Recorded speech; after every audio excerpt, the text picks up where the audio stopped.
Electing India president. किसको किसको पता है कि भारत के मतलब राष्ट्रपति का चुनाव कैसे होता है?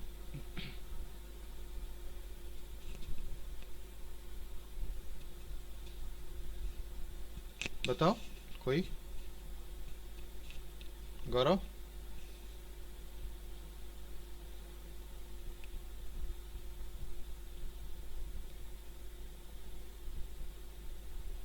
अरे देख के भी तो बोल दो कोई।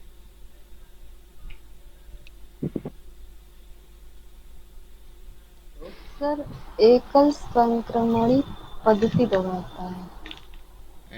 एकल संक्रमणीय पद्धति द्वारा, सिंगल ट्रांसफरेबल बोर्ड, है ना? Yes sir. इसको कैसे और काउंट किया जाता है? कौन सर, कुछ प्रोसेस है सर, वो हमको नहीं समझ में आया, पता नहीं कैसे बोला कि इतने और वोट कोई? का सर पता इसके करते बारे में पहले से जो पढ़ा है वो क्लियर नहीं है, मैं बता दे रहा हूँ। छोड़ दो, मत बताओ। इसमें तो beauty.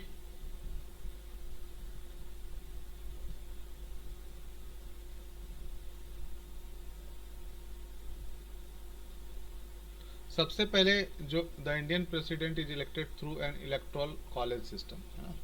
Electoral college system where in the votes are cast by national and state level law makers. Law makers का मतलब है जो कि हम चुन के भेजते हैं, है ना? विधानसभा के सदस्य, राज्यसभा के सदस्य, लोकसभा के सदस्य, इनको हम जो चुन के भेजते हैं, ये इसमें भाग लेते हैं, है ना? अब ये इसमें भाग लेते हैं तो फिर चुनाव कैसे करते हैं, किस तरीके से काउंट होता है, किस तरीके से इनकी संख्या की गणना की जाती है, इसके बारे में आगे बात की गई है। जो टोटल नंबर हैं, this means the upcoming poll, the number of electors will be 4896।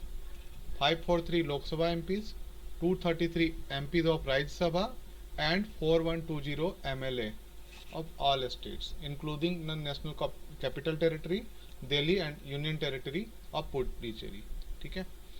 अब यहाँ पे एक चीज और भी है कि जो भी कैंडिडेट खड़ा होगा उसके 50 प्रस्तावक होंगे और 50 उसका अनुसमर्थन करेंगे। ठीक है, प्रपोजर एंड सेकंडर्स। अब ये भी यहाँ पे मामला आता है कि क्यों 50 लोग हो गए, या तो 50 राज्यसभा के हो, 50 लोकसभा के हो, 50 लोकसभा या विधानसभा के हो, कुल मिला के 50 ऐसे प्रस्तावक होंगे जो उनके नाम के प्रस्ताव करेंगे। ठीक है, और 50 ऐसे उनका अनुसमर्थन करेंगे, तब वो कैंडिडेट उस लेवल पे पहुंच पाएगा। ठीक है, यहाँ पे ये देखना है। अब यहाँ पे देखना है कि this proposers and seconders can be anyone from the total of 4896। हम लोगों ने यहाँ पे देखा है ना, हम लोगों ने यहाँ देखा कि 4896 है। 543 Lok Sabha MP, 233 MP of Rajya Sabha and 4120 MLA. ठीक है, अब ये क्यों लाया गया था? तो इसे इलेक्शन कमीशन नोटिस किया था 1974 में, क्योंकि कई कैंडिडेट खड़े हो गए थे विदाउट मतलब, कोई मतलब भी नहीं था, वो जीतने का कोई चांस नहीं था, लेकिन उन्होंने वो जबरदस्ती खड़े हो गए थे, है ना? तो इसलिए इसे रोकने के लिए एक नियम लाया गया कि आपके पास कम से कम 50 प्रस्तावक हों और 50 उसका अनुसमर्थन करने वाले हों, तब हम लोग ये मानेंगे। अब यहाँ पे ये गिना जाता है कि एक एमपी का और एक एमएलए के वोट की कीमत कितनी होगी, है ना? तो राज्यसभा एंड लोकसभा का 708 है। ठीक है, fix value of each vote by an MP of the Rajya Sabha and Lok Sabha is 708, है ना? 708 है। ठीक है, अब यहाँ पे आप लोगों को एक चीज नजर आ रही हो कि एन एमपी है। एन लगेगा कि नहीं लगेगा? गलत तो नहीं लिख दिया? नहीं सर, हिंदी सही के लिखा है अनुसार सर। सर प्रोनाउंसिएशन होता है उसके हाँ, अकॉर्डिंग। प्रोनाउंसिएशन के अनुसार वो एमपी है। ठीक है, खैर 708 क्यों है, इसके बारे में सवाल आपके मन में है या नहीं है? जो यस सर। राज्यसभा और लोकसभा सर है इसको तो उसमें फिक्स रखा गया है सर। क्यों फिक्स रखा गया, कारण जानते हैं?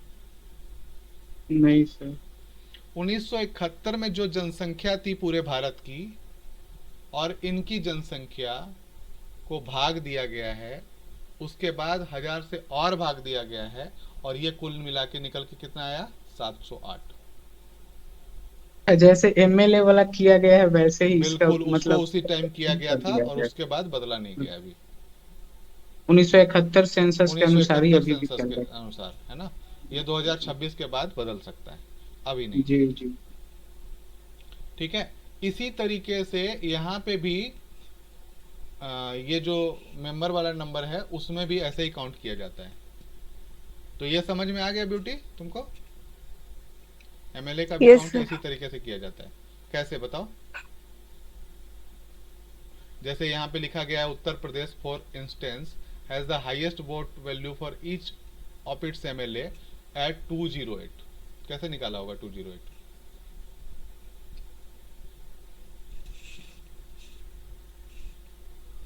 कोई बता सकता है? सर एमएलए के केस में sir total number of population divided by number of MLA किया गया, फिर जो रिजल्ट आता है उसको सर 1000 से ये डिवाइड किया जाता है। बिल्कुल, है ना। उसको 1000 से भाग नहीं दीजिएगा। समझे सर। हमको लग रहा था ना। सर आप लिख कर समझाइए ना सर, हमें भी नहीं लिख समझ कर- में आ रहा है। यहाँ पे यूपी हाँ सर, वो पॉपुलेशन बोर्ड ऑफ पे समझाएंगे तो क्लियर। 1971 दिख रहा है यहाँ पे कि नहीं? खाली बोलना शुरू हो जाता है तुम लोगों का। यूपी पॉपुलेशन 1971 कितना है?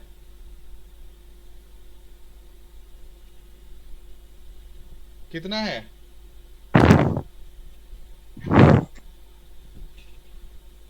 8,38,49,775, है ना। और अभी जो वहां पे एमएलए की सीट वो है, वो कितनी है?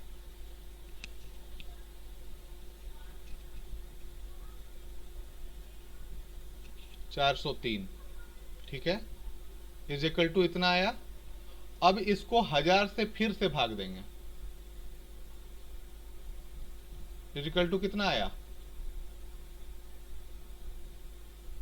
208 एक आया, एमएलए का ये वैल्यू हो गया, है ना। ये एक एमएलए का वैल्यू है।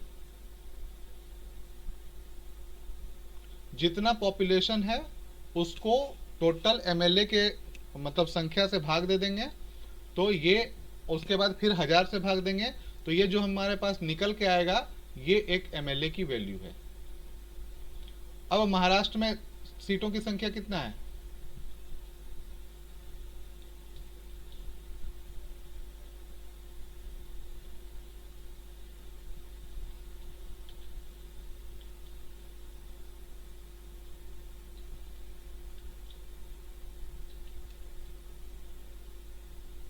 दो 288, है ना।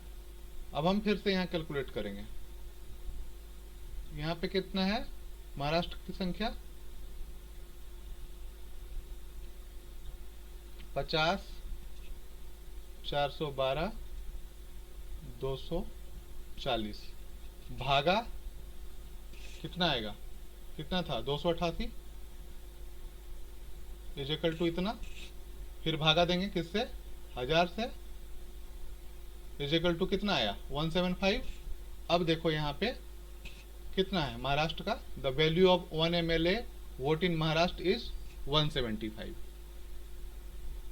इसी प्रकार से जब अरुणाचल प्रदेश का निकालते हैं तो सिर्फ 8 निकलता है, क्योंकि वहां पे पॉपुलेशन है ही नहीं। ठीक है, तो इस तरीके से टोटल वोट को काउंट करते हैं। अब टोटल वोट को काउंट कैसे करते हैं? तो जो भी एमएलए हैं जहां जहां के उनके पर वोट निकालते हैं और उनको गुना करके फिर ये क्या होता है कि टोटल वोट निकलता है ना। जैसे मेंबर ऑफ राज्यसभा और लोकसभा का एमपी है 5,59,408, क्योंकि 776 टोटल लोग हैं और गुने 708, क्योंकि फिक्स वैल्यू कितना है? 708, और टोटल एमपी कितने हैं? 776। 776 गुने 708 इक्वल टू 5,59,408। ये टोटल वैल्यू यहाँ पे आ गया। उसके बाद स्टेट लेजिस्लेटिव असेंबली का जो है वो 5,49,495 ये आता है। कुल मिला के ये जो टोटल वैल्यू बनता है वो 10,98,903 बनता है। अब यहाँ पे ये समझो कि इस 10,98,903 में कोई व्यक्ति या कोई कैंडिडेट कितना लाएगा तो वो जीत जाएगा। इसके लिए एक शर्त है 50% प्लस 1। यदि 50% प्लस 1 वोट नहीं लाता है तो वो जीत नहीं पाएगा। सामान्यतः पहले ही तय हो जाता है कि कौन जीतेगा। अभी तक ऐसा विवाद नहीं आया है कि बिल्कुल टाई हो गया, क्योंकि टाई होने का सवाल ही नहीं होता है। और यहां पे भी ये देखना कि जो वोट पड़ा है उसका 50% प्लस 1। ठीक है, क्लियर हो गया। इसके बाद का कोई काम नहीं है। इसके बाद कौन जीतेगा कौन हारेगा इसके बारे में बात की गई, उसके बाद का कोई काम नहीं है।